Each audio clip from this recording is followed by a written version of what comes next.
National crush Rashmika Mandanna మరోసారి వివాదంలో చిక్కుకుంది. తన మాతృభాష గురించి గతంలో చేసిన కామెంట్స్ కి కన్నడికుల ఆగ్రహానికి గురైన ఈ ముద్దుగుమ్మ ఇప్పుడు మరోసారి లాంగ్వేజ్ పై మాట్లాడి విమర్శలు ఎదుర్కొంటుంది. అసలేం జరిగింది?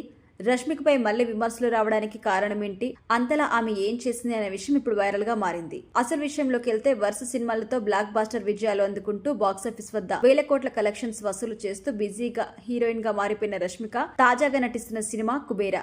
ధనుష్, నాగార్జున, రష్మికతో కలయికలో వస్తున్న ఈ సినిమాకి శేఖర్ కమ్ముల దర్శకత్వం వహిస్తున్నారు. ఇంతకు ముందు విజయ్ వారసుడు సినిమాతో చెన్నై ఆడియన్స్ ను పలకరించిన ఈమె ఇప్పుడు ఈ సినిమా ప్రమోషన్స్ లో భాగంగా మళ్లీ చెన్నైలో దర్శనమిచ్చింది రష్మిక. ఇందుకు సంబంధించి ఫొటోస్ షేర్ చేసింది. ఇకపోతే రష్మిక పంచుకున్న ఫొటోస్ లో నాగార్జున పాదాల దగ్గర కూర్చొని ఏదో చర్చిస్తోంది. అటు నాగార్జున కూడా రష్మిక చేపట్టుకుని ఆమెతో మాట్లాడుతూ కనిపించారు. చెన్నైలో జరిగిన కుబేరా గ్రాండ్ ఈవెంట్ సందర్భంగా ఈ ఫోటో ఆమె షేర్ చేసుకుంది. అంతేకాదు ఒక ప్రత్యేకమైన క్యాప్షన్ కూడా ఇచ్చింది. రష్మిక తన ఇన్స్టా ఖాతాలో చెన్నైలో కుబేరా సినిమా ప్రమోషన్స్ మొదలు పెట్టాము. ఒక రకంగా చెప్పాలి అంటే నా బాల్యం మొత్తం ఇక్కడే గడిచింది. కాబట్టి నా హృదయంలో చెన్నైకి ప్రత్యేకమైన స్థానం ఉంది. నేనిప్పుడు మరింత సంతోషంగా ఉన్నాను. కుబేరా ప్రమోషన్ ఈవెంట్ చాలా అద్భుతంగా సాగింది.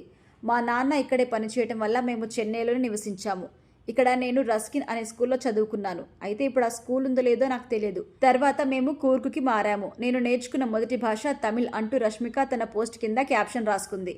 దీంతో తమిళ భాషపై చెన్నైలో ప్రశంసలు కురిపించడంతో కన్నడిగులు రష్మికపై మండిపడుతున్నారు. ఎందుకంటే ఆ భాషపై ప్రేమ కురిపిస్తూ ఊసరవెల్లిలా మాటలు మారుస్తుంది అంటూ రష్మికపై విమర్శలు చేస్తున్నారు. మొత్తానికైతే చావా ప్రమోషన్స్ లో హైదరాబాద్ గురించి మాట్లాడి కన్నడిగుల ఆగ్రహానికి గురైన ఆమె మళ్లీ ఇప్పుడు చెన్నైలో మొదటి భాష నేర్చుకున్న భాష తమిళ్ అని చెప్పి మరోసారి చిక్కుల్లో పడింది. మరి దీనిపై రష్మిక ఎలాంటి క్లారిటీ ఇస్తుందో చూడాలి.